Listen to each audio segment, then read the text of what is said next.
இந்த நிகழ்ச்சிக்கு சிறப்பு விருந்தினராக வந்திருக்கும் சகோதரர் ஏ.கே. ஜமான் அவர்களை அடுத்ததாக பேசுவதற்கு அழைக்கின்றோம்.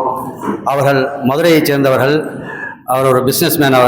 அவங்க பார்த்திங்கன்னா நிறைய ட்ராவல்ஸ் வச்சு நடத்துகிறாங்க. ஜன்சேவா கோஆபரேட்டிவ் கிரெடிட் சொசைட்டி என்ற ஒன்றை நடத்தி அதில் செக்ரட்டரியாக இருக்கிறார்கள். மதுரை எக்கனாமிக் சேம்பருடைய தலைமை ஒருங்கிணைப்பாளராக இருக்கிறார்கள். சல்மான் பாரிசி மஸ்ஜித் PRO இப்படி பல பொறுப்புகளை வைத்திருக்கிறார்கள். அதோடு இது போன்ற சமூக சேவையும் ஆற்றிக் கொண்டிருக்கிறார்கள். அல்ஹம்துலில்லாஹ். அவர்களை பேச வருமாறு அன்போடு அழைக்கின்றோம். அஸ்ஸலாமு அலைக்கும் வரஹ்மத்துல்லாஹி வபரகாத்துஹு. அஸ்ஸலாமு அலைக்கும் வரஹ்மத்துல்லாஹி தஆலா வபரகாத்துஹு. அஸ்ஸலாமு அலைக்கும் வரஹ்மத்துல்லாஹி தஆலா வபரகாத்துஹு. போன பதிலுக்கு இந்த பதில் கொஞ்சம் பரவாயில்ல, பட் நாட் த பெஸ்ட். அஸ்ஸலாமு அலைக்கும் வரஹ்மத்துல்லாஹி தஆலா வபரகாத்துஹு. மாஷாஅல்லாஹ். ஏன்னா we are all best of உம்மா, evolved for the mankind. மனிதகுல வரலாற்றிலேயே தோற்றுவிக்கப்பட்ட சமுதாயங்களிலேயே நீங்க தான் பெஸ்ட் உம்மான்னு இறைவன் சொல்றான்.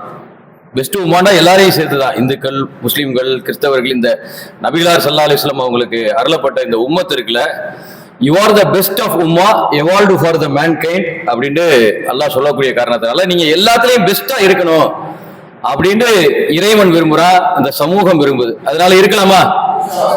எல்லாரும் பெஸ்டா இருக்கலாமாமா? ஓகே, அல்ஹம்துலில்லாஹ். வஸ்ஸலாத்து வஸ்ஸலாமு அலா அஷ்ரஃபில் முர்ஸலீன் சையதுனா நபீனா மௌலானா முஹம்மதின் ஸல்லல்லாஹு அலைஹி வஸல்லம். கவன் ஃபவுண்டேஷன் மற்றும் கவன் கிச்சன் நடத்தக்கூடிய இந்த 8ஆம் ஆண்டு கல்வி உதவி வழங்கக்கூடிய இந்த நிகழ்விலே, இந்த இமாம் அபு ஹனீஃபா பள்ளிவாசலிலே நடக்கக்கூடிய இந்த இதிலே தலைமை தாங்கி இருக்கக்கூடிய மதிப்பிற்கும் மரியாதைக்கும் உரிய மாவட்ட அரசு காஜி அப்துல் சலாம் தாவூதி அவர்களையும், என்னை இங்கே அழைத்து ஓதிய கிராத் ஓதிய அன்வர்தீன் நிர்வாகக்குழு உறுப்பினர்கள் அவர்களையும், எனக்கு முன்னால் வரவேற்புரை நிகழ்த்திய அப்துல் சலாம் தாவூதி அவர்களையும், எனக்கு பின்னால் சிறப்புரை நடத்த இருக்கக்கூடிய, உங்களுக்காக கல்வி பற்றி சிறப்புரை நடத்தக்கூடிய அவங்களுடைய தந்தை பேரும் என் பேரும் ஒன்று தான். என் பேரும் கமரு ஜமான் தான், அவங்களுடைய அப்பா பேரும் கமரு ஜமான் தான். அவங்க மதுரையில் இருந்தாங்க. நான் சின்ன பிள்ளையில அந்த பாலத்தில் இறங்கும் போது பார்ப்பேன், ஏன்னா என் பேர்லேயே ஒரு டாக்டர் இருக்காரு அப்படின்னு. அந்த மாதிரி அவங்க அந்த சிறப்புமிக்க ஒரு தந்தைக்கு பிறந்திருக்கக்கூடிய சகோதரி SA.K. ரைஹானா ஃபாத்திமா அவர்களையும் மற்றும் நன்றிகளை ஆற்ற இருக்கின்ற முகமது ஃபாரூக் அவர்களையும், இங்கு மஷாலா 10 மணினா ஓரளவுக்கு 10 மணிக்கு அரங்கம் நிறைந்த அளவிற்கு வருகை இருந்திருக்கக்கூடிய இங்கே பார்வையாளர்களையும் கலந்து கொண்டவர்களுக்கும் எல்லாத்துக்கும் மீண்டும் ஒரு முறை என்னுடைய சலாத்தினை கூறி ஆரம்பம் செய்கின்றேன். அஸ்ஸலாமு அலைக்கும். இன்னைக்கு எனக்கு கொடுக்கப்பட்ட தலைப்பு என்ன அப்படின்னா, கல்வி பொருளாதார சமூக முன்னேற்றத்திற்கான 10 ஆண்டு தொலைநோக்கு திட்டம் என்ன, நபிகளார் ஸல்லல்லாஹு அலைஹி வஸல்லம் அவர்கள் மதீனா மாடலை அடிப்படையாக கொண்டு சமூக முன்னேற்ற திட்டம் என்ன அப்படிங்கிறத என்கிட்ட சுருக்கமாக சொல்ல சொன்னாங்க. எங்கேயுமே கிளாக் இல்லை, நேரம் மிகச்சரியாக 10:35. எனக்கு கொடுக்கப்பட்ட நேரம் ஒரு 30 நிமிடங்களா 40 நிமிடங்களுக்குள்ளே உங்களுக்கு போர் அடிக்காம இன்டராக்டிவா பேசி இன்ஷா அல்லாஹ் முடிச்சிடலாம். படிச்சலாமா? எல்லாரும் ரெடியா இருக்கீங்களா? இது பெரம்பலூர் மாவட்டம், தனியாக ஆரம்பிக்கப்பட்ட மாவட்டம். இந்த மாவட்டத்துக்குன்னு ஒரு கலெக்டர் இருக்காரு. இந்த பெரம்பலூர் மாவட்டத்தை இன்னொரு 10 ஆண்டுகள்ல 2036ல கல்வி ரீதியாக, ஆன்மீக ரீதியாக, பொருளாதார ரீதியாக, சமூக ரீதியாக முன்னேற்றக்கூடிய பணியை நம்ம செய்வதற்கான ஒரு அடிப்படை திட்டத்தை தான் நான் இங்க ஒரு கருத்தியலா உங்கள்கிட்ட வைக்க போறேன். சரிங்களா? செய்யலாமா? நீங்க எல்லாரும் சேர்ந்துதான் இதை செய்யணும். செய்யலாமா? நீங்க எல்லாரும் சேர்ந்துதான் இதை செய்யணும். இப்ப சென்ட்ரல்லையும் சரி, மத்தியிலையும் சரி, மாநிலத்திலையும் அரசியல் சூழ்நிலைகள் மாறிடுச்சு. உங்களுக்கு நல்லா தெரியும். இப்ப தமிழகத்துல விஜய் வந்தாரு, தமிழக வெற்றி கழகம்னு வந்தாரு. சென்ட்ரல்ல காங்கிரஸ் பெரிய ஒரு நீண்ட காலமா பயணம் செஞ்சுக்கிட்டு இருந்த அந்த காங்கிரஸை வீழ்த்தி பாரதிய ஜனதா கட்சி வந்து விட்டது. இப்ப அடுத்து என்ன நடக்குமோ அப்படின்னு தெரியாத ஒரு சூழ்நிலைகள்ல இருக்கு. ஆனால் இந்தியா ஒரு அற்புதமான ஒரு நாடு. எப்படின்னா, இங்க இந்துக்கள் இருக்காங்க, முஸ்லிம்கள் இருக்காங்க, கிறிஸ்தவர்கள் இருக்காங்க, நாத்திகர்கள் இருக்காங்க, பல்வேறு மதங்களை உள்ளடக்கிய ஒரு அற்புதமான நாடு. இந்த நாட்டில் நம்ம பிறந்ததுக்கு நம்ம அல்லாஹ்வுக்கு நன்றி செலுத்தணும். ஏன் அப்படின்னா நம்ம சவுதி அரேபியால பிறந்தா எல்லாமே முஸ்லிம்களா இருந்திருப்பாங்க. இங்கதான் எல்லா சகோதர சமூகத்தோட தொப்புள் கொடி உறவுகளோடு நம்ம பழகக்கூடிய ஒரு வாய்ப்பை அல்லாஹ் தஆலா நமக்கு கொடுத்திருக்காங்க. மாமன் மச்சானா பழகுறோம். இந்துக்களும் சரி, முஸ்லிம்களுக்கும் சரி, கிறிஸ்தவர்களும் சரி, ஒருத்தருக்கு ஒருத்தர் பின்னி பிணைஞ்சு நம்ம வீட்டு திருமணத்துக்கு அவங்க வராங்க, அவங்க வீட்டு திருமணத்துக்கு நம்ம போறோம், நல்லது கெட்டதுக்கு வராங்க. அப்படிப்பட்ட ஒரு அதுலயும் சிறப்புமிக்க ஒரு நாடு தமிழ்நாடு. இந்த தமிழ்நாட்டுல மத பிரச்சனைகள் வரவே வராது. நம்ம ஒரு தொப்புள் கொடி உறவுகளாக வளர்ந்திருக்கோம். அப்ப முஸ்லிம்கள் உள்ளடக்கிய இந்த பெரம்பலூர் மாவட்டத்துடைய வளர்ச்சிக்காக நம்ம பாடுபட போறோம் அப்படின்னு தான் சொல்லணும். சரிங்களா? என்ன சொல்லணும்?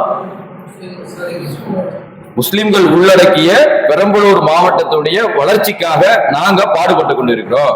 இதன் மூலமாக தமிழகத்துடைய பொருளாதார வளர்ச்சிக்கும் இந்தியாவுடைய பொருளாதார வளர்ச்சிக்கு நாங்க பாடுபடுறோம் அப்படிங்கறத நீங்க சொல்லணும். சரிங்களா?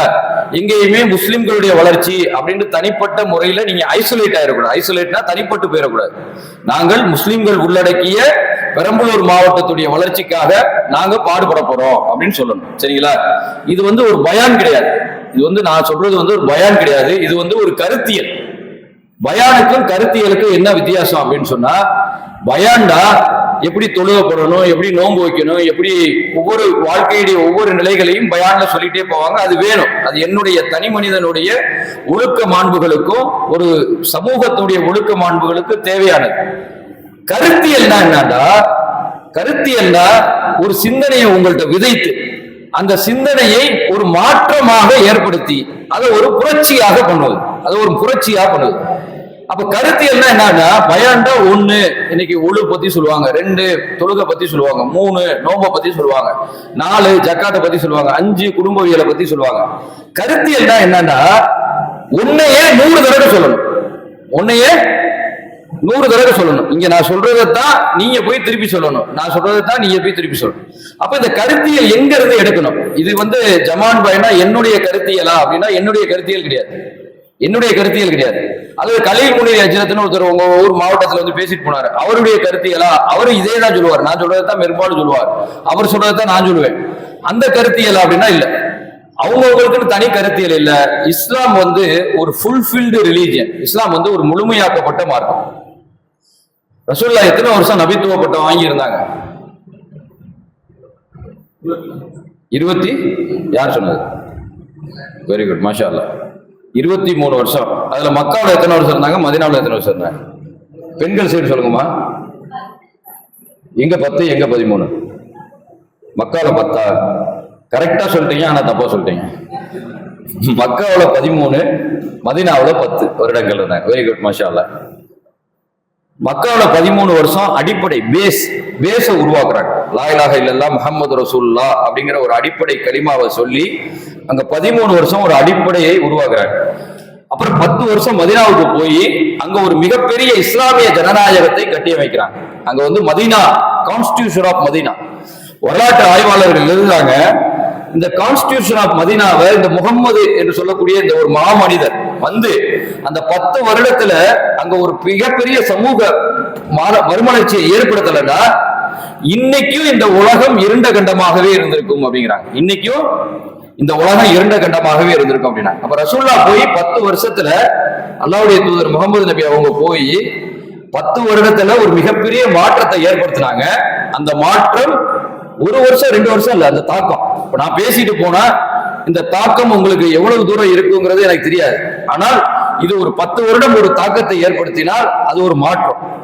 ஆனா ரசூலுல்லாஹ் செஞ்ச அந்த 10 வருடத்துல செஞ்ச மாற்றத்துடைய தாக்கம் எவ்வளவு ஒரு தூரம் இருந்துச்சுன்னா 1318 வருடங்கள் இந்த உலகத்தில 3/2 பங்குக்கும் அதிகமாக 3/2 பங்கு எல்லா நாடுகளுக்கும் போயிடுச்சு. அவங்களுடைய கருத்தியல் எல்லா நாடுகளுக்கும் போய் அறிவால், ஆற்றலால், சிந்தனையால், கலாச்சாரத்தால், பண்பாடுகளால், அறிவியல் கண்டுபிடிப்புகளால் இப்படி உலகத்துல எத்தனை துறைகள் இருந்தனவோ அத்தனை துறைகளிலும் இந்த சமூகம் மிக உச்சத்தில் இருந்துச்சு. உச்சத்துல இருந்து மிகப்பெரிய வழிகாட்டுதலுடன் இந்த உலகிற்கே வழிகாட்டக்கூடிய ஒரு ஆளுமைகளாக இருந்துச்சு.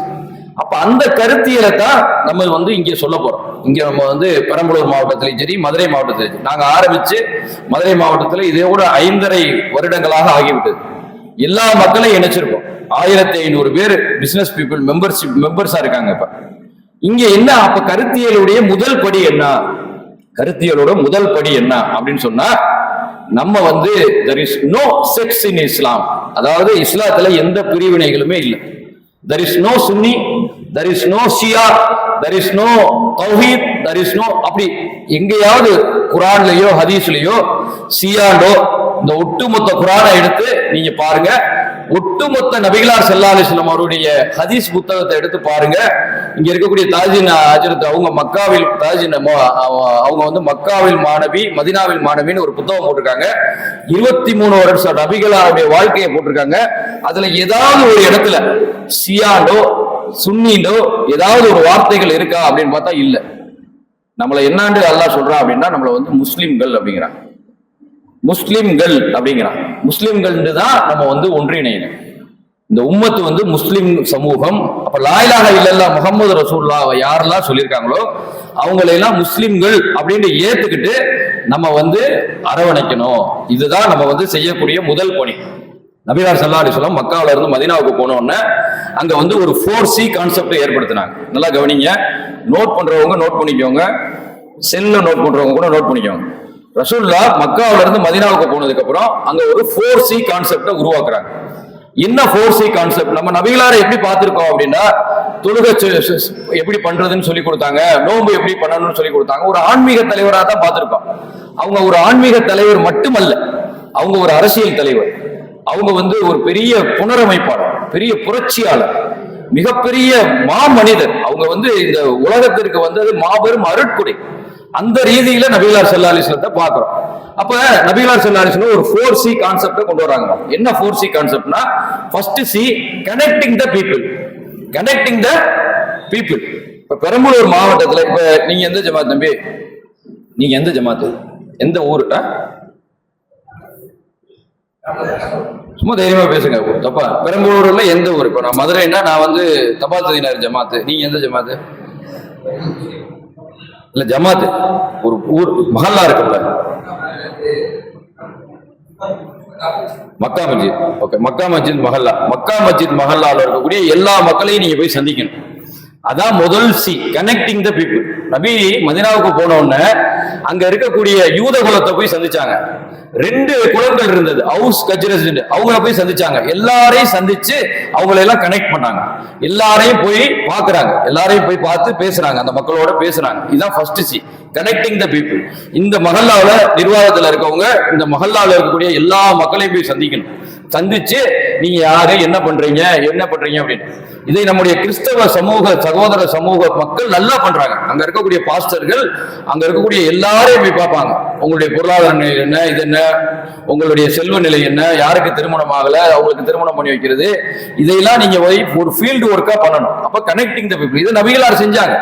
2வது கம்யூனிகேட் வித் த பீப்புள். நபிகளார் சொன்னாங்க, நான் யாரு எதுக்காக வந்திருக்கேன் அப்படிங்கிறத சொன்னாங்க. 2வது C, கம்யூனிகேஷன். கம்யூனிகேஷன் நோட் பண்ணிக்கோமா, கம்யூனிகேஷன். நான் யாரு எதுக்காக வந்திருக்கேன்? நான் அல்லாஹ்வுடைய தூதராக வந்திருக்கேன். நான் எனக்கு முன்னாடி வந்த ஈசா அப்படிங்கிற இயேசு அந்த நபிக்கு அடுத்து அவருடைய சகோதரரா நான் வந்திருக்கேன். நான் அல்லாஹ்வை மட்டுமே நீங்க வணங்குங்க, இறைவனை மட்டுமே வணங்குங்க.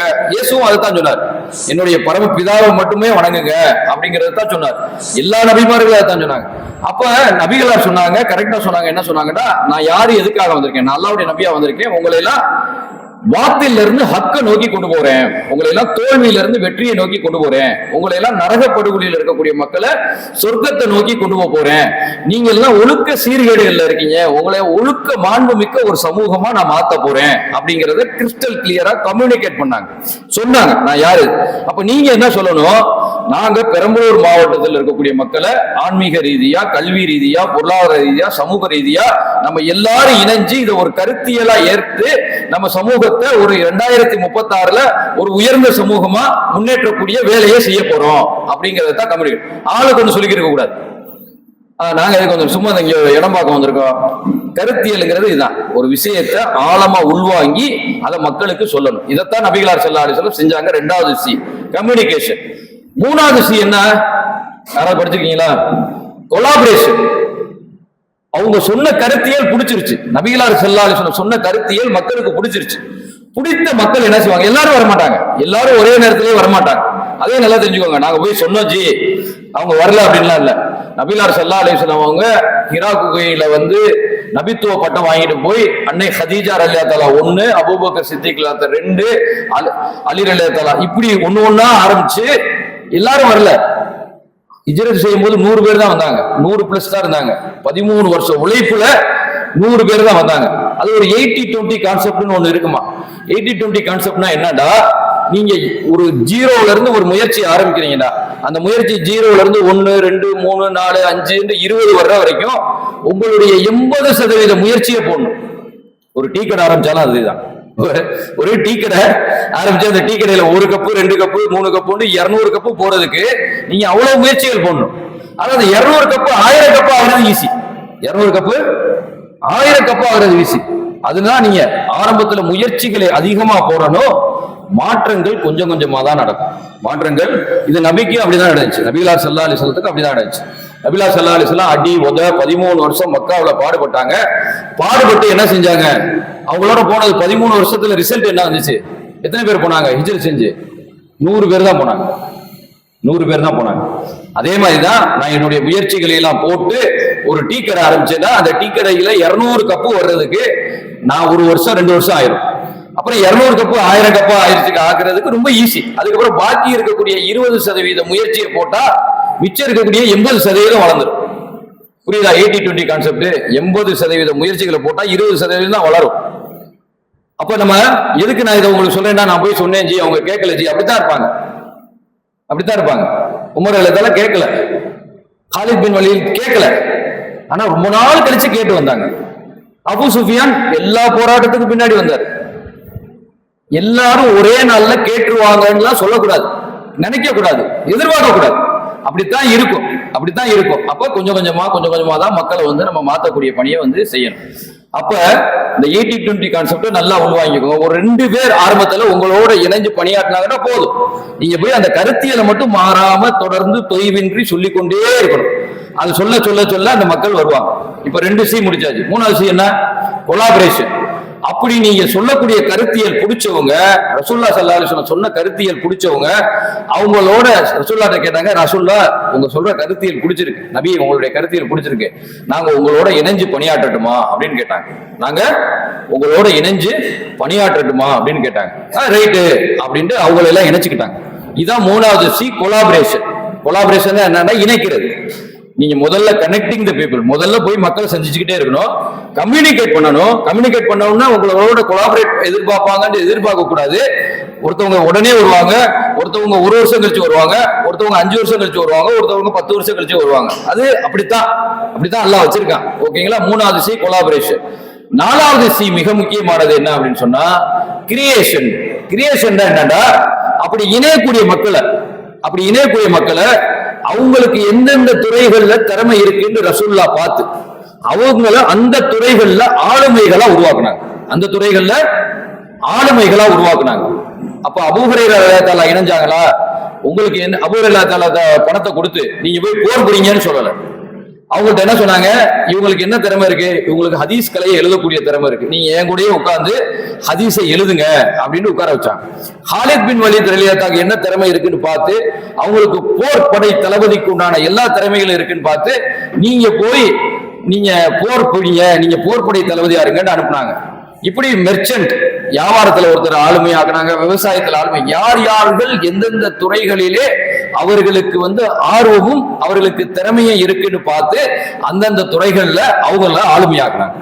இப்ப வரிசையா உட்கார்ந்துருக்காங்களா, அந்த ப்ளூ ஷர்ட்டை போட்டிருக்கவங்கல இருந்து அடுத்த கட்ட முடியும் அவங்க யாரு, என்ன பண்ணிக்கிட்டு, அவங்கள எப்படி இந்த சமூகத்துக்கு பயன்படுத்தலாம், இந்த உம்மத்துக்கு பயன்படுத்தலாம், பெரம்பலூர் மாவட்டத்துடைய வளர்ச்சிக்கு பயன்படுத்தலாம், அவங்கள இந்த பொசிஷன்ல வச்சுக்கோங்க. நீங்க இந்த வேலை பாருங்க தம்பி, நீங்க இந்த வேலையை பாருங்க, நீங்க இந்த வேலையை பாருங்க, நீங்க இந்த வேலையை பாருங்கன்னு கல்வி, பொருளாதாரம், சமூகம், பணி, ஆன்மீகம். அப்ப 4 விங்கு இருக்கு நம்மள்ட்ட.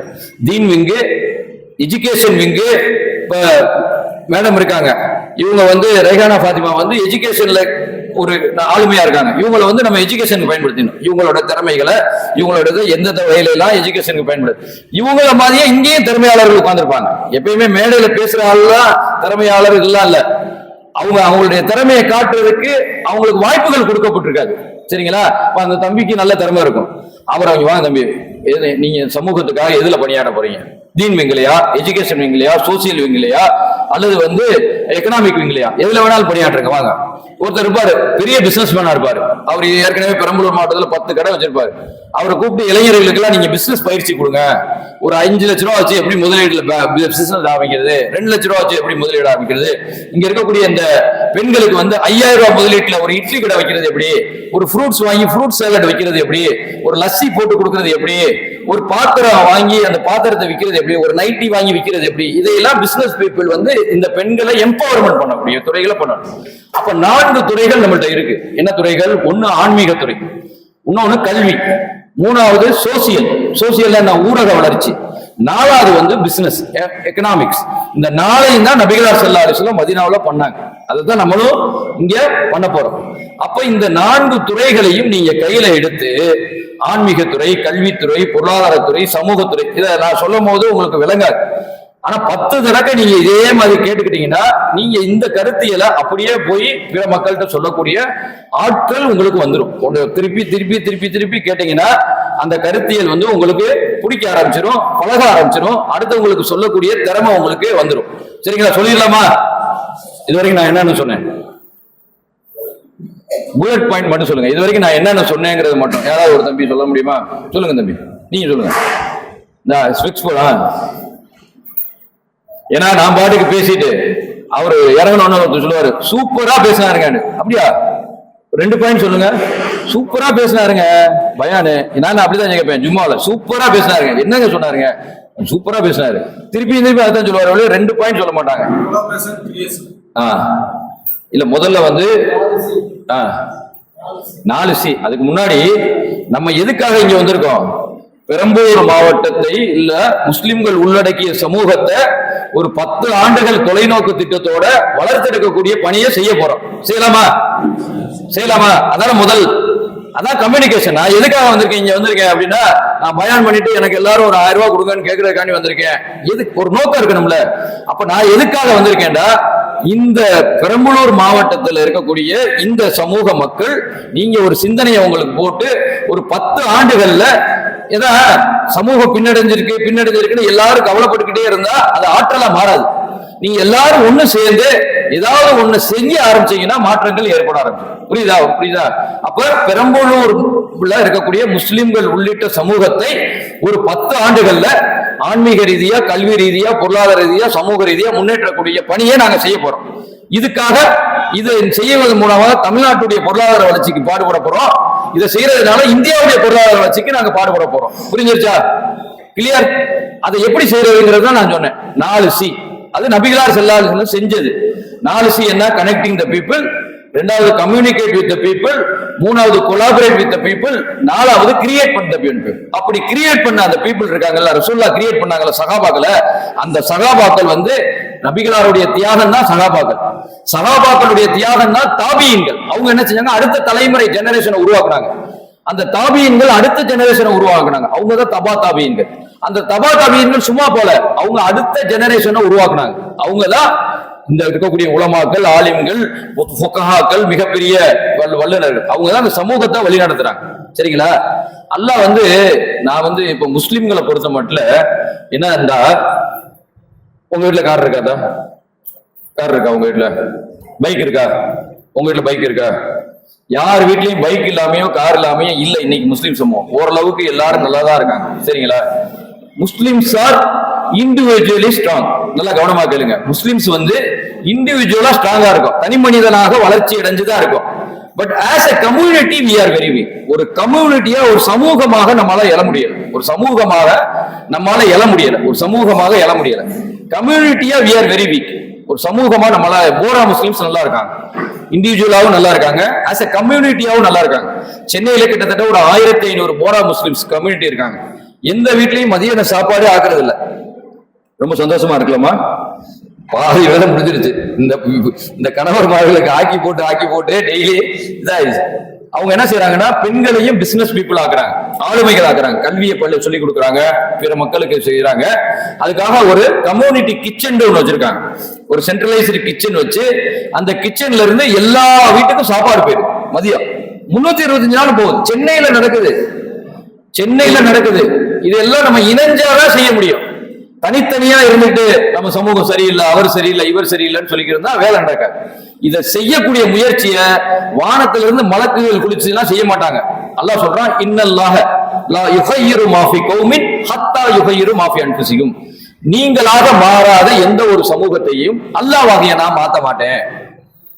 நீங்களா மாறலன்னா நான் வந்து மாத்த மாட்டேன். நீ மாறலைன்னா நான் உனக்கு ஹெல்ப் பண்ணுவேன், நான் உனக்கு உதவி செய்வேன். எப்படி உதவி செய்வேங்கிற அல்லாஹ் அந்த உதவி அந்த ஹதீஸ நீங்க உங்க இதயத்திலிருந்து புரிஞ்சு பார்க்கணும். அதாவது நாலேஜ வந்து 2 வகையா பிரிக்கிறாங்க. ஒண்ணு வந்து இன்ஃபர்மேஷன். நீங்க நான் சொல்ற கருத்துக்களையோ, நபிகளார் சொல்ற கருத்துக்களையோ அல்லது பயான்களையோ காதுல கேட்டுட்டு இதே மூளைக்கு கொண்டு போயிட்டீங்கன்னா அது உங்கள்ட்ட மாற்றத்தை ஏற்படுத்தாது. என்னமோ சொன்னாருங்க, ஆனா நல்லா சொன்னாரு அப்படின்னு பட்டிமன்றம் கேட்ட மாதிரி கேட்டு போயிடும். நாலேஜ்ல இன்ஃபர்மேஷன்ங்கிறது இதான், காதுல வாங்கி மூளைக்கு கொண்டு போறது. நீங்க அதை செய்யாதீங்க.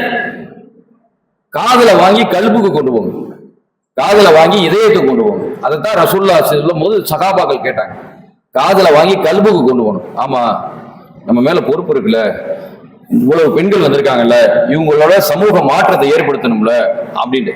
அப்ப அந்த கல்வி வந்து என்ன செய்யும் அப்படின்னா டிரான்ஸ்ஃபர்மேஷன், உங்களை மாத்தும். உங்களை மட்டும் மாத்தாது, இந்த சமூகத்தையே மாத்தும். காந்தி, சாதாரண காந்தி, அவர் பேர் என்ன? மோகன் தாஸ் கரம்சந்த் காந்தி அவர் பேரு. அவரை வந்து தென்னாப்பிரிக்கால ட்ரெயின்ல போறாரு, ஃபர்ஸ்ட் கிளாஸ் டிக்கெட் எடுத்துறாருமா, ஃபர்ஸ்ட் கிளாஸ் டிக்கெட் ஏறி ஃபர்ஸ்ட் கிளாஸ் ட்ரெயின்ல போறாரு, கேரேஜ்ல ஏறுறாரு. அங்க இருக்கக்கூடிய ஒரு ஒயிட் வந்து தள்ளி விடுறான். ஏய், நான் ஃபர்ஸ்ட் கிளாஸ் டிக்கெட் வச்சிருக்கேன், டிக்கெட் வச்சிருந்தா என்ன, நீ பிளாக், இது ஒயிட் ஏறுறது, இறங்கு அப்படின்னு தள்ளி விட்டுறாங்க. அப்ப கீழே விழுகும் போது நினைக்கிறாரு, இது ஒரு இனத்தின் மேல் சுமத்தப்படக்கூடிய ஒரு நிகழ்வு, சரிங்களா?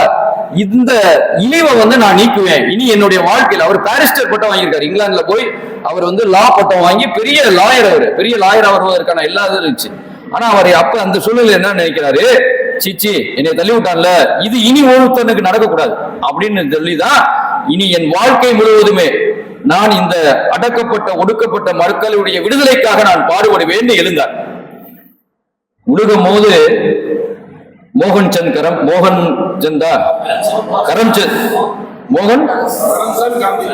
கரம்சந்த் காந்தியாக விழுந்தவர் எழும்போது மகாத்மா காந்தியாக எழுந்தார். ஏன்? சிந்தனையில அவருக்கு மாற்றம் ஏற்படுச்சு. அது வரைக்கும் எப்படி இருந்தாருன்னா, நான் என் படிப்பு, என் பிசினஸ், என் ஃபேமிலி, என் ஒய்ஃப் அப்படி இருந்தது. நாம் இந்த சமூகத்தை நான் மாத்தணும், இந்த சமூகத்தினுடைய எழுச்சிக்காக நான் பயன்படணும், இந்த சமூகத்தினுடைய எழுச்சிக்காக என்னுடைய அறிவு, என்னுடைய ஆற்றல், என்னுடைய சிந்தனை, என்னுடைய அத்தனையும் பயன்படணும்னு என்னைக்கு அவர் நினைச்சாரோ அன்னைக்கு மகாத்மா காந்தியா மாறிட்டார். இன்னைக்கு இங்க பெரம்பலூர் அவர் இறந்து எத்தனையோ வருடங்கள் கழித்தும் இன்றைக்கும் அவர் பேசிக் கொண்டிருக்கிறார் என்று சொன்னால் அந்த சிந்தனை மாற்றம் தான் காரணம். நபிகள் ஸல்லல்லாஹு அலைஹி வஸல்லம் கதீஜா ரலியல்லாஹு தஆலா கல்யாணம் பண்ணி வசதி வாய்ப்பு, கதீஜா ரலியல்லாஹு எந்த அளவுக்கு வசதியா இருந்தாங்கன்னா, மக்காவில் இருக்கக்கூடிய எல்லா பிசினஸ் மேனும் சேர்ந்து எவ்வளவு ஒட்டகங்கள் வச்சிருந்தாங்களோ அன்னைக்கு ஒட்டகம் தான் கணக்கு, ஒட்டகம் தான் செல்வத்துடைய அடிப்படை கணக்கு. மக்காவில் இருக்கக்கூடிய எல்லா பிசினஸ் பீப்புளும் சேர்ந்து எவ்வளவு ஒட்டகம் வச்சிருந்தாங்களோ அதை விட ஒரு சிங்கிள் லேடியா கதீஜா ரலியல்லாஹு தஆலா அதிகமா இருந்துச்சு. அவ்வளவு பெரிய பெண் தொழிலதிபர். அவங்கள கல்யாணம் பண்ணி வசதியோட, வாழ்க்கையோட, சுகபோகங்களோட, எல்லா வசதிகளோடையும் நபிகளார் ஸல்லல்லாஹு அலைஹி வஸல்லம் இருந்தாங்க. ஆனா சஃபா மலையில போய் லா இலாஹா இல்லல்லாஹ் முஹம்மது ரசூலுல்லாஹ்னு சொல்லும் போது அபூ லஹப்னு சொல்லக்கூடிய அவங்க சச்சாவே மண்ணை எடுத்து வீசுறான். அன்னைக்கு ஆரம்பிச்ச பணி என்றைக்கு சஃபா மலையில ஏறி இன்னைக்கு நீங்க எல்லாரும் வந்திருக்கக்கூடிய எல்லாரும் உறுதி போட்டுக்கணும், எனக்காக வாழ்க்கை வாழ வேண்டியது ஒரு கடமை தான். ஆனால் எனக்கு அல்லாஹ் கொடுத்த அறிவு, எனக்கு அல்லாஹ் கொடுத்த ஆற்றல், எனக்கு அல்லாஹ் கொடுத்த சிந்தனை, எனக்கு அல்லாஹ் கொடுத்த பொருளாதாரம் எனக்கானது மட்டுமல்ல, என் குடும்பத்துக்கானது மட்டுமல்ல, எனக்கு அல்லாஹ் கொடுத்த ஆற்றலை இந்த சமூகத்துக்கு சொல்லணும், இந்த பெரம்பலூர் மாவட்ட மக்களுக்கு சொல்லணும், இந்த பெரம்பலூர் மாவட்ட பெண்களை நான் முன்னேற்றணும், இங்க இருக்கக்கூடிய குழந்தைகளை ஆற்றல் படுத்தணும், இங்க இருக்கக்கூடிய இளைஞர்களை ஆற்றல் படுத்தணும், அதுவும் என் மீது இருக்கக்கூடிய கடமை என்று நம்ம தெரிஞ்சுக்கணும். அப்ப நபிகளார் ஸல்லல்லாஹு அலைஹி வஸல்லம் அந்த சஃபா மலையில ஏறி என்னைக்கு அந்த பிரச்சாரத்தை ஆரம்பித்தார்களோ அன்றிலிருந்து மிகச்சரியாக 23 வருடங்கள் தன்னுடைய உயிர் அன்னை ஆயிஷா ரலியல்லாஹு தஆலாவுடைய மடியிலே பிரியும் வரை 23 வருடங்கள்ல ஒரு நாள் கூட ஓய்வெடுத்ததில்லை, நிம்மதியா உறங்கியதில்லை. நைட்டு எந்திரிச்சு இந்த உம்மத்துக்காக அழுவாங்க. ஹதீஸ்ல எழுதியிருக்காங்க, ஒரு குக்கர்ல பானையில தண்ணி வச்சா அந்த தண்ணி சத்தம் எப்படி வருமோ அப்படி இரவெல்லாம் நின்று அழுது செஞ்சிருக்காங்க. அப்படிப்பட்ட ஒரு நபிய தலைவரா, அப்படிப்பட்ட ஒரு நபிய வழிகாட்டுகளா வச்சிருக்கக்கூடிய நம்ம இவ்வளவு பின்தங்கிய சமூகமா ஏன் இருக்கும் அப்படிங்கிறது தான் ஒரு கேள்வி. இவ்வளவு பின்தங்கிய சமூகமா நம்ம இருக்கோமே அப்படிங்கிற கவலை தான், அப்படிங்கிற ஆற்றல் தான். இருக்கக்கூடிய தாஜுதீன் நானான்னு சொல்லுவோம், இந்த ஃபவுண்டேஷன் ஆரம்பிச்சிருக்காங்களே. நான் குவைத்துக்கு போயிருந்தேன் கிட்டத்தட்ட ஒரு 8 வருடங்களுக்கு முன்னாடி, 8 வருஷம் இருக்கும். இஸ்லாமிக் பேங்கிங் பத்தி பேசுறதுக்காண்டி என்னை கூப்பிட்டாங்க. அப்ப நான் அங்க போய் பேசினேன். ஒரு பெரிய தஸ்மா டீச்சர்ஸ் அசோசியேஷன் பெரிய ஹாலில் கிட்டத்தட்ட ஒரு 5000 பேர் வந்திருந்தாங்க. அதுல பேசினேன். அப்பதான் எனக்கு இந்த நன்ன பழக்கம். ஏன்னா என்னுடைய இப்னு சவுத் காக்காண்டு ஒருத்தவங்க என்னுடைய நண்பர், அவங்களுக்கு வயது கூட, அவங்களும் இவங்களும் ஒன்னா படிச்சவங்க ஜமால் முகமதுல. அப்ப இவங்களை சந்திச்சு அப்ப இருந்துதான் எனக்கு இந்த தொடர்பு, இவங்களோட தொடர்பு ஏற்படுச்சு. நான் இதை எதுக்கு சொல்றேன் அப்படின்னா, அந்த குவைத்துக்கு போகும்போது 10 நாட்களோ 8 நாட்களோ இருந்தேன். ஒவ்வொரு நாளும் அங்க இருக்கக்கூடிய இந்திய நண்பர்கள் வந்து ஒவ்வொரு ஹோட்டலுக்கு கூட்டு போவாங்க. ஒரு நாள் வந்து வாங்க இன்னைக்கு அஞ்சப்பருக்கு போவோம் அப்படின்னாங்க. அஞ்சப்பர் ஹோட்டலுக்கு நான் சொன்னேன், அஞ்சப்பர் ஹோட்டல்லாம் ஹலாலான்னு தெரியலையே தான், இங்க எல்லாமே ஹலால் தான் குவைத்தை பொறுத்த மட்டும், வாங்க போவோம். அப்ப நான் ஒரு தடக்க அஞ்சப்பர் ஹோட்டல்ல மதுரையில அந்த கோர்ட்டுக்கு ஏத்தாப்புல ஒரு ஹோட்டல் இருக்கு, அங்க போய் மீன் சாப்பிடுவோம். ஏன்னா ஹலாலா என்ன தெரியாது, நண்டு மசாலா கொடுத்தான். அந்த நண்டு மசாலாவை சாப்பிட்டேன். அது ஒரு 5 வருஷத்துக்கு முன்னாடி. அந்த நண்டு மசாலா நல்லா டேஸ்டா இருந்துச்சு. அப்ப அந்த நண்டு மசாலாவை சாப்பிட்டுட்டு குவைத்துல போய் அதே நண்டு மசாலா வாங்க கொடுங்கன்னு கேட்கிறோம். அந்த நண்டு மசாலாவும் நான் மதுரையில சாப்பிட்ட நண்டு மசாலாவும் ஒரே மாதிரி இருக்கு டேஸ்ட். இது ஏன் ஒரே மாதிரி இருக்கு? இந்த சங்கீதா ஹோட்டல்ல சாப்பிட்டு சென்னை போய் சங்கீதா ஹோட்டல் சாப்பிட்டாலும் டேஸ்ட் ஒரே மாதிரி இருக்கும். ஏன் ஒரே மாதிரி இருக்குன்னா, இதுக்கு பிசினஸ் பீப்புள், நீங்க நாளைக்கு அல்லாவுடைய கிருபையில பிசினஸ் விங்னு ஒண்ணு பெரம்பலூர்ல ஆரம்பிச்சீங்கன்னா இதெல்லாம் உங்களுக்கு சொல்லி தருவாங்க. நிறைய பிசினஸ் பீப்புள் சொல்லுவாங்க. இதுக்கு பேர் SOP, ஸ்டாண்டர்ட் ஆபரேட்டிங் ப்ரொசீஜர். அதாவது மாஸ்டர் மாறலாம், ஆனா டேஸ்ட் மாறாது.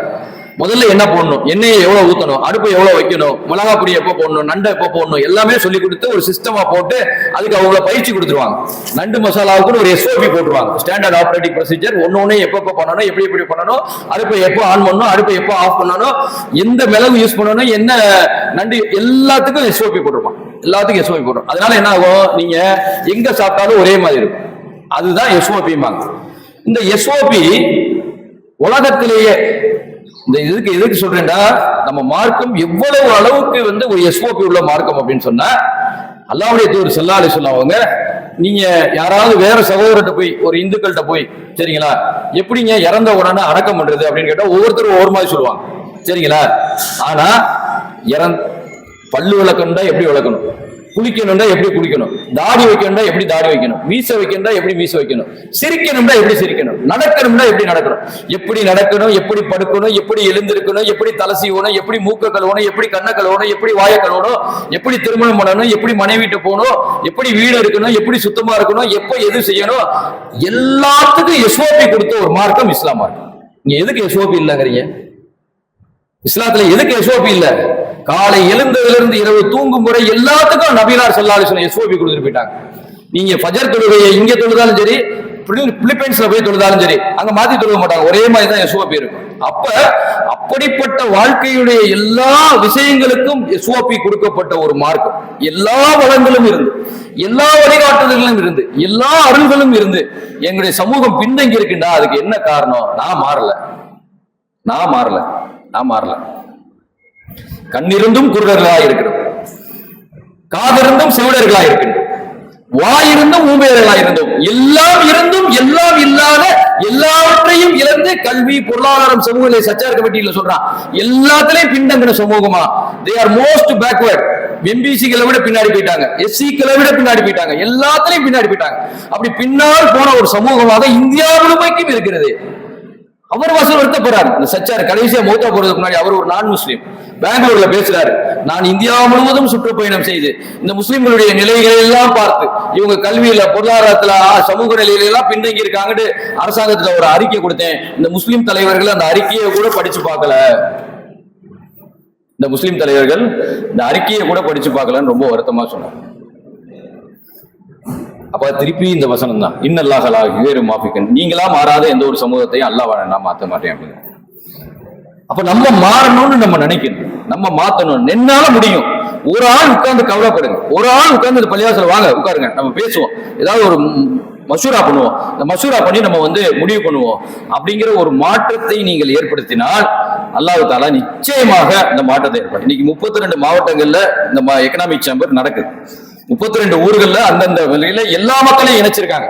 தப்லீக், தௌஹீது, சுன்னத்துல் ஜமாத், எல்லா முஸ்லிம்கள், லா இலாஹா இல்லல்லாஹ் முஹம்மது ரசூலுல்லாஹ்னு சொன்னவங்க எல்லாம் முஸ்லிம்கள் வந்து வாங்க, உங்களுக்குள்ள செக்ரிகேஷன். அப்ப 3 விஷயங்களை, எனக்கான நேரம் முடிஞ்சிருச்சுன்னு நினைக்கிறேன். இது ஒரு பெரிய கருத்தியல், ஒரு 4 மணி நேரம் கூட பேசலாம். எனக்கான நேரம் இன்னொரு 12 நிமிஷத்துல முடிச்சுக்கிறேன். நான் கரெக்டா 11:20க்கு இதை எப்படி செய்யணும் நான் சொன்னேன் ஆரம்பத்துல. Connecting the people, communicate with the people, collaborate with the people, create the people. ஒவ்வொரு அந்த கடைசியில தம்பி ஒருத்தர் பச்சை சட்டை போட்டு உட்கார்ந்திருக்காருல, தம்பி உங்க பேர் என்னமா? முகமது இஸ்மாயில் நசீம். முகமது நசீம இப்ப இன்னைக்கு நான் தலைவரா இருக்கலாம், எனக்கு 50க்கு மேல தலைவரா இருக்கலாம். அந்த தொலைநோக்கு சிந்தனையோட பயணிக்கணும். அடுத்து 50 to 40 ஒரு குரூப்பை உருவாக்கணும், அவங்களுக்கு இந்த கருத்தியலை சொல்லணும். 40 to 30 அது ஒரு குரூப்பை உருவாக்கி அவங்களுக்கு அந்த கருத்தியலை சொல்லணும். இந்த தம்பிய 2036 தம்பி நீ தாண்டா தலைமைத்துவம் பண்ணணும் அப்படின்னு சொல்லி அவனை இன்னையில இருந்தே உருவாக்கணும். அண்ணாமலை தெரியுமா யாரு? அவர் வி த லீடர் அப்படி சாதாரண சொன்னாங்க. அவரு IPS இருக்கும் போது அவரை பிஜேபி ஐடென்டிஃபை பண்ணி இவரை தான் அடுத்த தலைவரா கொண்டு வரணும்னு அப்பறதே ட்ரைனிங் கொடுக்க ஆரம்பிச்சிட்டான். அப்படித்தான் பீப்புளை கிரியேட் பண்ணணும், சரிங்களா? அப்படித்தான் லாங் டைம் சிந்தனைகள் இருக்கணும், பெரிய சிந்தனைகள் இருக்கணும். அந்த சிந்தனைகளோடு போகணும். அப்ப இப்படி போகும்போது நம்ம என்ன செய்யணும் அப்படின்னு சொன்னா, நல்ல கவனிச்சுக்கோங்க, உணர்ச்சி வசப்பட்ட சமூகமா எங்கேயுமே இருக்காது, அறிவு வசப்பட்ட சமூகமா மாறிடும். பாபர் மசூதியை இடிச்சிட்டாண்ட உணர்ச்சி வசப்பட்டு ரோட்ல போய் போராடுறோம். ஆனால் அறிவு வசத்தோடு சிந்திச்சிருக்கிறோம், சரிங்களா? பாபர் மசூதியை இடிச்சு 28 வருஷம் ஆச்சு. ஒவ்வொரு ஊர்லயும் ஒரு வருஷம் பாபர் மசூதி மாடியே ஒரு பள்ளிவாசல கட்டி இருக்கணும். அப்ப என் மகன் வந்திருக்கான் அன்னைக்கு, சின்ன பையன், அவன் நாளைக்கு பெரிய ஆளவன கேட்பான், ஏத்தா எல்லா ஊர்லயும் பாபர் மசூதின்னு வச்சிருக்காங்களே அப்படின்னும் போது நம்ம சொல்லலாம், இப்படி ஒருத்தன் பாபர் மசூதின்னு ஒண்ணு இருந்துச்சு, அதை இடிச்சிட்டாங்க, அதனால நம்முடைய முன்னோர்கள் அதோடைய நினைவாக ஒவ்வொரு ஊர்லயும் பாபர் மசூதி கட்டினாங்க அப்படின்ட்டு சொல்லணும். இது அறிவுசார் புரட்சி. தினமலர் நபிகளார் ஸல்லல்லாஹு கேலியும் கிண்டலும் பண்ணி எழுதுவான். உடனே நம்ம தினமலர் பேப்பரை எரிப்போம், தினம் மலம்னு போடுவோம், அவனை கிரிட்டிசைஸ் பண்ணுவோம். இது டிஸ்ட்ரக்டிவ் வே. அதாவது அது செய்ய வேண்டியதா இல்லைன்னு சொல்லல உங்களுடைய கோது. ஆனா கன்ஸ்ட்ரக்டிவ் வே என்னன்னா, நம்ம ஒரு பேப்பர் ஆரம்பிக்க முடியாது. முஸ்லிம் தப்பு பண்ணாலும் தப்பு, அல்லாஹ் குர்ஆன்ல சொல்றான், நீங்கள் நீதியிலே நிலைத்திருங்கள், அது உங்களுடைய உற்றோருக்கும் பெற்றோருக்கும் பாதகமாக இருந்தாலும் சரி. முஸ்லீம் தப்பு பண்ணாலும் தப்புன்னு எழுதுங்க, அப்போ உங்க பேப்பர் இந்நேரம் வளர்ந்துருக்கும், தினமலர் பின்னாடி போயிருப்பான். அப்ப that is constructive way, destructive way. உணர்ச்சி வசப்பட்டு செய்யக்கூடிய வேலைகள் உங்களை கொண்டு போய் எண்ணெயில விட்டு திகார் ஜெயில அடைக்க வச்சிடும். அப்படி இல்ல, அறிவு வசப்பட்டு செய்யணும், எதையுமே அறிவு சார்ந்து. இன்னைக்கு இந்த பிரச்சனை எனக்கு வந்துருச்சு, இன்னைக்கு வக்புக்கு பிரச்சனை வந்துருச்சு, இன்னைக்கு முத்தலாக்கு பிரச்சனை வந்துருச்சு, இன்னைக்கு பர்தாவுக்கு பிரச்சனை வருது, எல்லாத்துக்கும் பிரச்சனை வருது. இதுக்கு நான் என்ன செய்யணும்? என் சமூகத்தை ஆட்டுமைப்படுத்தி 2036 ஒரு வலிமை மிக்க சமூகமான உருவாக்குவேன். அப்ப பாவத்துக்கலாம், அல்லாஹ் எங்களுக்கான பலத்தை கொடுப்பான் அப்படின்ட்டு கன்ஸ்ட்ரக்டிவ் வேலை போகணும். எமாமாண்டு ஒரு போர் நடக்குது, 70 ஹாஃபில்கள். அப்ப ரசூலுல்லாஹ் மௌத்தாகி கொஞ்ச காலத்திலேயே அந்த போர் நடக்குது. 70 ஹாஃபில்கள் கொல்லப்படுறாங்க. அந்த 70 ஹாஃபில்கள் கொல்லப்பட்டவொன்னே அபூபக்கர் சித்திக் ரலியல்லாஹு அன்ஹு மஷூரா செய்றாங்க, என்ன செய்யறது. எல்லாருமே சொன்னது 70க்கு 700 அடிப்போம் அப்படின்னாங்க. உமர் ரலியல்லாஹு அன்ஹு மட்டும் சொல்றாங்க, நம்ம குர்ஆனை ஒண்ணு சேர்ப்போம் அப்படிங்கிறாங்க.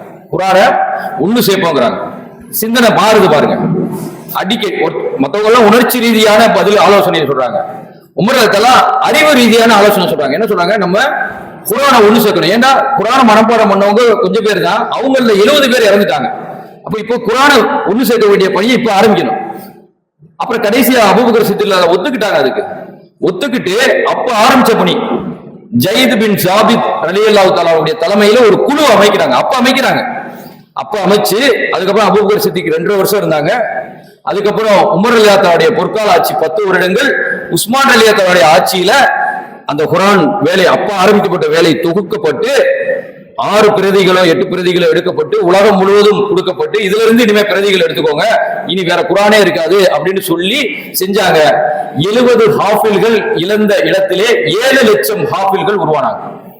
70 ஹாஃபில்கள் கொல்லப்பட்ட இடத்துல 7 லட்சம் ஹாஃபில்கள் உருவாக்கப்பட்டாங்க. அப்ப நம்ம இந்த வேலையை செய்யணுமா இந்த வேலையை செய்யணுமான்னு நம்ம தான் முடிவெடுத்துக்கணும். சரிங்களா? அப்ப அந்த மாதிரியாக அறிவு ரீதியாக செயல்படக்கூடிய சமூகமாக நம்முடைய சமூகம் இருக்கணும்.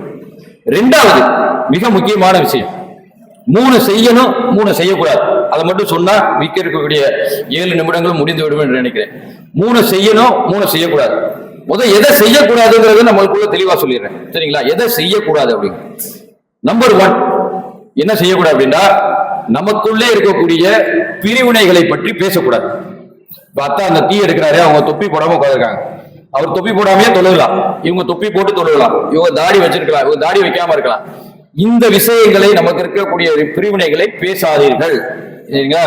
நமக்கு இருக்கக்கூடிய அகீதா இந்த மசாயில் சட்டங்களை பேசாங்க, அதெல்லாம் மௌலவிகள் பேசிக்கிடுவாங்க. நமக்கு என்ன தெரியும்? நமக்கு என்ன ஹதீஸ் பத்தி தெரியுமா, குர்ஆனை பத்தி தெரியுமா? அதெல்லாம் அவங்க பேசிக்கிட்டு அவங்க டிசைட் பண்ணி சொல்லட்டும். நம்மளுக்கு அவங்க தான் பண்டிட், நீதிபதி தான் நமக்கு சட்டம் சொல்றவங்க. சரிங்களா? நம்மளும் ஒரு சட்டத்தை போய் இந்தியா லால சொல்ல முடியாது. அப்ப முதல் விஷயம் என்ன அப்படின்னு சொன்னா, என்ன பேசக்கூடாது? அக்காயில் மசாயில் பத்தி பேசக்கூடாது. ஒருத்தர் தொப்பி போட்டு தொழுதாரா, தொழுது போட்டோம், அதாவது அவருக்கும் அல்லாவுக்கு உள்ளது. தொப்பி போடாம தொழுகிறாரா, தொழுது போட்டோம். இனியும் அந்த 40 வருஷம் பின்தங்கிட்டோம், இனியும் அந்த விஷயத்தை பேசிக்கிட்டே இருந்தோம்னா இன்னும் பின்தங்கிடுவோம். நம்ம எல்லாம் முஸ்லிம்கள் அப்படின்ட்டு ஒண்ணு.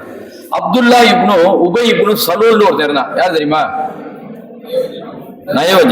நயவஞ்சகனுடைய தலைவர் அவர், நயவஞ்சகனுடைய தலைவர்.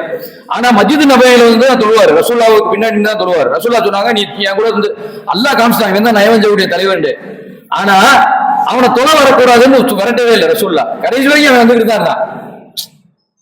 அப்ப என்ன, அப்ப இங்க இவர் தொப்பி போடாம தொழுதுனால என்ன பாடம் இது வந்துருச்சு, நான் தொப்பி போட்டு தொழுதுனால என்ன வந்துச்சு, அதை பேசாதீங்க. நம்பர் 1, அது பிரிவினை ஏற்படுத்தும். நம்பர் 2, நமக்குள்ள ஏகப்பட்ட அமைப்புகள் இருக்கு. சரிங்களா? அரசியல் அமைப்பு இருக்கு, எஸ்டிபிஐ, தமுமுக, முஸ்லீம் லீக், அது இது எல்லாம் இருக்கு. இந்த பக்கம் மார்க்க ரீதியான அமைப்பு இருக்கு, ஜமாத்துல் உலமா, தப்லீக் ஜமாத் அப்படின்னு. எந்த அமைப்புகளையும் குறை பேசாதீர்கள். உங்களுக்கு ஒரு அமைப்பு பிடிச்சிருக்கா, அண்ணனுக்கு தப்லீக் பிடிச்சிருக்கா, நீ போயிட்டு வாங்க, அல்ஹம்துலில்லாஹ், அவங்க சில வேலைகளை செய்யறாங்க. உங்களுக்கு ஜமாத்தே இஸ்லாமி போயிட்டு வாங்க, உங்களுக்கு சுன்னத்து ஜமாத் போயிட்டு வாங்க. ஆனா இங்க நம்ம எல்லாரும் முஸ்லீம்கள் ஒன்றிணைஞ்சு நம்ம வேலைகளை செய்வோம். சரிங்களா? அப்ப இந்த எக்கனாமிக் சேம்பர்னா இங்க எந்த செக்டரையும் இருக்கக்கூடாது. அப்ப எந்த சகோதர அமைப்புகளையும் குறை பேசக்கூடாது. அல்லாஹ்வே குர்ஆன்ல சொல்றா, நீங்க குறை சொல்லி புறம் பேசி தெரியாதீர்கள், அது உங்களுக்கு கேடுதாங்கிறான். இதெல்லாம் நெகட்டிவ் எனர்ஜி, நம்மள பின்னாடியே தான் தள்ளுமே ஒழிய முன்னாடி கொண்டு போகாது. நீங்க ஒரு அமைப்பு குறை பேசிக்கிட்டே இருந்தீங்கன்னா நீங்க வளர மாட்டீங்க. ஆனா அவங்களுக்கு ஏதாவது உதவி செய்யுங்க, அவங்க தான் சமூகத்துக்காக பாடுபடுறாங்க. உண்மையிலே ஏதோ ஒரு விஷயத்துல நம்மளுக்காக பாடுபடுறாங்க. அப்ப இது 2வது. 3வது, சோ கால்டு அரசியல் பேசக்கூடாது, வெட்டி அரசியல், வீண் அரசியல் பேசக்கூடாது. இங்க என்ன பேசணும் அப்படின்னு சொன்னா, நம்முடைய பெரம்பலூர் மாவட்டத்துடைய கல்வி, பொருளாதாரம், ஆன்மீக, சமூக நிலைக்காக வளரணும் அப்படின்னு பேசணும். 3 செய்யக்கூடாதுன்னு சொல்லிட்டேன். என்ன செய்யக்கூடாது? 3 ஃபர்ஸ்ட், நமக்கு இருக்கக்கூடிய தொழுகை நோம்புல பிரிவினை, ஒருத்தர் தொழுகை நோம்புல பிரிவினை இருக்கக்கூடாது, அதை பத்தி பேசக்கூடாது. 2வது, அது 3வது. 2வது, எந்த அமைப்புகளையும் குறை பேசக்கூடாது. 3வது, சோக்காடு அரசியல் பேசக்கூடாது. அவர் சரியில்லை, வெட்டி அரசியல், வீண் அரசியல் பேசி நம்ம நேரத்தில் 3 செய்யணும். 3 செய்யணும். என்ன செய்யணும் அப்படின்னு சொன்னா, எல்லாரிடத்திலும் அன்பு செலுத்த வேண்டும். இங்க இருந்திருக்க எல்லாத்துக்கும் சலாம் சொல்லணும், பேசணும், அன்பு செலுத்தணும். நான் அந்த ஆளை எனக்கு பிடிக்கவே இல்லைங்க, நான் அந்த ஆளை பிடிக்கல அப்படிலாம் பேசக்கூடாது. நபிகளார் ஸல்லல்லாஹு அலைஹி வஸல்லம் அப்படிலாம் யாரையுமே பேசவே இல்லை. எல்லாத்தையும் அன்பு செலுத்தணும், எல்லா மக்களுக்கும் எல்லாத்துக்காக துவா செய்யுங்க. சரிங்களா? எல்லாத்துக்கும் உங்க குழுல 5 பேர் இருக்காங்கன்னா, யாரெல்லாம் எங்க ரையானா பாத்திமாவுக்கு தகஜத்துல எந்திரிச்சு அவங்களுக்கு கல்வி, ஆளுமை, பொருளாதாரம், அவங்களுக்கு குடும்ப பறக்கத்தை எல்லாத்தையும் குடியாளா, யாரெல்லாம் அன்வர்த்தின் குடியாளா, யாரெல்லாம் ஒவ்வொருத்தருடைய பேரையும் சொல்லி சொல்லி நீங்க துவா கேட்கும் போது உங்க மனத்துல இருக்கக்கூடிய கசடுகள் எல்லாம் போயிடும். சரிங்களா? இது 2வது. 3வது என்ன செய்ய வேண்டியது? மன்னிக்கணும், மன்னிச்சுக்கிட்டே இருக்கணும். தப்பு பண்ணாங்கன்னா மன்னிச்சுக்கிட்டே இருக்கணும். மன்னித்து மன்னித்து மன்னித்து அவரா அந்த ஆளை மட்டும் என்னை பேச விடாதீங்க, அவருக்கு எனக்கு ஆகவே ஆகாது, இதெல்லாம் கிடையாது. இஸ்லாத்திலே கிடையாது. நபிகளார் ஸல்லல்லாஹு அலைஹி வஸல்லம் தன்னுடைய வாழ்நாள்ல நீங்க 23 வருஷம் அவங்களுடைய புத்தகத்துல எடுத்து பாருங்க, ஒருத்தரை கூட எனக்கு பிடிக்கவில்லை என்று சொல்லவே இல்லை. சொன்னதாக வரலாறு. ஆனா அவங்க அப்படித்தான் விரல ஆட்டுவாங்க, இப்படித்தான் தொப்பி போடுவாங்க, இப்படித்தான் தாப்பா கட்டுவாங்கன்னு 1000 சர்ச்சைகளை கொண்டு வர்றோமே. அவங்க எப்படி வாழ்ந்தாங்கிற அந்த வாழ்க்கையை நம்ம எடுத்துக்கல. அப்ப யாரையும் நீங்க என்ன செய்யக்கூடாது, அவங்கள ஒதுக்கக்கூடாது, அவங்களுக்காக மன்னிப்பு கேட்கணும். தப்பா சொன்னாங்கன்னாலும் மன்னிப்பேன். இருங்க ஜி, நான் பொறுமையா சொல்றேன், கொஞ்சம் இருங்க. ஒருத்தர் கோபமா பேசுவார், பொறுமையா. ஒருத்தர் வேகமா ரசூலுல்லாஹ்வுடைய கழுத்துல போட்டுக்க துண்டை பிடிச்சி இழுத்துறாரு, அறுத்துருது, அவங்களுக்கு ரத்தமே ஏன் எங்களுக்கு எல்லாம் தரமாட்டீங்களா ஜாமான், இவரு கொஞ்சம் கொடுத்து விடுங்க, நீங்களே எங்க சகோதரர் தான் அப்படிங்கிறார். ரத்தம் வடிய அப்படித்தான் இருந்தாங்க. அப்போ எல்லாரையும் மன்னித்துணும். ஹாலித் பின் வலீத் ரலியல்லாஹு தஆலா அவங்க என்ன செஞ்சாங்க அப்படின்னா, அவங்க பத்ர்ல வந்தது எதிரியாக, உஹதுல வந்தது எதிரியாக, ஹந்தக்ல வந்தது எதிரியாக. ஃபத்தே மக்காவுக்கு கொஞ்சம் முன்னாடி ஹாலித் பின் வலீத் ரலியல்லாஹு தஆலாவுடைய அண்ணன்ட்டே தம்பிட்டே ரசூலுல்லாஹ் சொல்றாங்க, உன் தம்பி என்ன பண்றாரு அப்படின்னு கேட்கிறாங்க.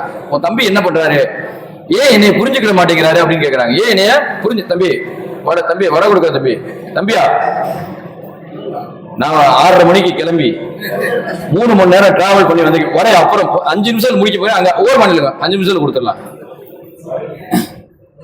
வடை சாப்பிட்டு போன சமூகமா இருந்துடக்கூடாதுப்பா, என்ன வடை இன்னைக்கு வேணாலும் சாப்பிட்டுக்கலாம். அப்ப ஹாலித் பின் வலீத் கேட்கிறாங்க.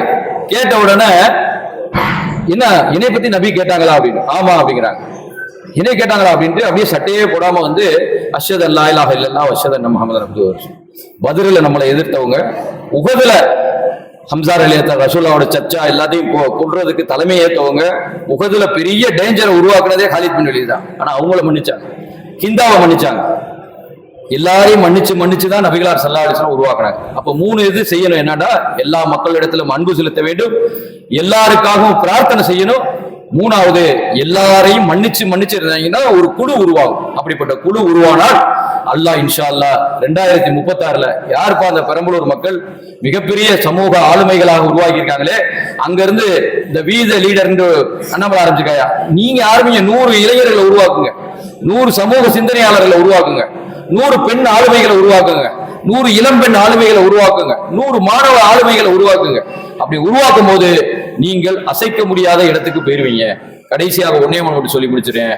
அண்ணாமலைக்கு நமக்கும் என்ன வித்தியாசம், நமக்கும் அமித்ஷாவுக்கும் என்ன வித்தியாசம், நமக்கும் மோடிக்கு என்ன வித்தியாசம், நமக்கும் இந்துத்துவாவுடைய ராஷ்டிர சமயத்துடைய தலைவருக்கும் என்ன வித்தியாசம் அப்படின்னா, அவங்க எல்லாம் தேர் ஆல் இன் பாத்தில் இருக்காங்க. நம்ம ஹக்குடைய மக்கள், ஹக்குடைய மக்களுடைய வீரியம் என்னன்னு நம்ம புரிஞ்சுக்கிறது. ஹக்குடைய மக்களுடைய வீரியம் என்னன்னா, நம்ம அல்லாஹ் சொல்றான், ரசூலுல்லாஹ் சொல்றாங்க ஒரு ஹதீஸ்ல, நீங்க நன்மையை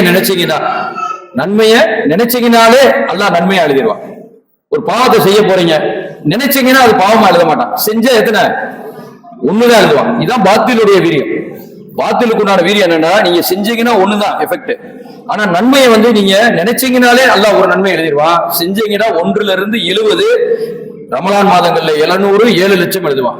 என்ன அர்த்தம் அப்படின்னா, நீங்க ஒரு ஸ்டெப் எடுத்து வைக்கிறதுக்கும் அண்ணாமலை 700 ஸ்டெப் எடுத்து வைக்கிறதுக்கு ஈக்குவல். அவர் 700 ஸ்டெப் எடுத்து வச்சாதான், ஆனா நீங்க ஒரு ஸ்டெப் எடுத்து வச்சாலே அல்லாஹ் உங்களுக்கு, நீங்க ஹக்குடைய மக்கள். என்ன பிரச்சனைடா, ஹக்குடைய மக்கள் அமைதியா தொழுதுட்டு வீட்டுல போய் பிரியாணி சாப்பிட்டு இருக்கிறது தான் பிரச்சனை. ஹக்குடைய மக்கள் இணைந்து ஒரு குழுவாக இருந்து பணியாற்ற தொடங்கிவிட்டால் உங்களுடைய வீரியம் 70ல இருந்து 700 மடங்கு. நீங்க அப்படி லேசா எந்திரிச்சீங்கனாலே உலகம் அதிர ஆரம்பிச்சு, நீங்க நடந்தீங்கன்னா உலகம் அதிரும், நீங்க பேச ஆரம்பிச்சீங்கன்னா உலகம் அதிர ஆரம்பிச்சிடும். ஏன்னா நீங்கள் ஹக்குடைய மக்கள். பாத்தில் வீரியம் கிடையாது. இந்த நைட்டு ஒரு 8 மணிக்கு இந்த அறையே இருட்டறையாக இருக்கும், அதான் பாத்தில். டக்குன்னு செல்போன் லைட் ஆன் பண்ணீங்கன்னா ஹக்கு, 1 நிமிஷத்துல இருட்டு காணா போயிடும். அப்ப பாத்தில் வீரியமாக விட்டது என்று கண்டு நீங்கள் அஞ்ச வேண்டாம். ஹக்குடைய மக்கள் நீங்கள் எழுந்திருந்தால் போதும், அல்லாஹ் உங்களுக்கு வெற்றியை கொடுப்பான். அதை அல்லாவும் சொல்றான், நீ முதல் ஸ்டெப்பை எடுத்து வச்சீங்கன்னா, என்னுடைய பாதையிலே ஒரு ஸ்டெப் எடுத்து வச்சீங்கன்னா நான் 2 ஸ்டெப் எடுத்து வைக்கிறேன். நீ நடந்து வந்தேன்னா நான் ஓடி வர்றேன், நீ ஓடி வந்தேன்னா நான் அதையும் விட வேகமாக வருகிறேன் என்று சொல்கின்றான். ஆக எல்லா வளங்களும், எல்லா அருள்களும், எல்லா எஸ்ஓபியும், எல்லா வழிகாட்டுதலிலும் இருந்து எந்த வழிகாட்டுதல்களையும் பின்பற்றாத ஒரு சமூகமா நம்ம இருக்கோம். ஆனா பின்பற்றுவதற்கு உண்டான ஒரு சமூகமா நம்ம மாறணும். அந்த மாற்றத்திற்கு இன்ஷா அல்லாஹ் இந்த கூட்டம் அடித்தளமாக இருக்க வேண்டும் என்று சொல்லி பிரார்த்தித்து வாய்ப்பளித்த நல்ல உள்ளங்களுக்கு நன்றி பாராட்டி விடைபெறுகின்றேன். ஜஸாக்குமுல்லாஹ் ஹைர், பாரக்கல்லாஹு ஃபீக். அஸ்ஸலாமு அலைக்கும் வரஹ்மத்துல்லாஹி வபரகாத்துஹு. واعتصموا بحبل الله جميعا ولا تكونوا كالذين تفرقوا ஒமா தஃபர்ரகு இல்லா மின் பஅதி, இப்படி குர்ஆனில் பல இடங்களிலே பிரிந்து விடாதீர்கள் என்று வலியுறுத்துகின்றான். ஆனால் நாம் பிரிந்து இருக்கிறோம் என்பதையும் நமக்கு சுட்டி காட்டுகிறார்கள். பிரிந்து இருந்தால் வெற்றி இல்லை, ஒன்று சேர வேண்டும். இப்படி பல கருத்துக்களை நமக்கு வலியுறுத்தியுள்ளார்கள். மாஷா அல்லாஹ், ஜஸாக்குமுல்லாஹ் ஹைரன்.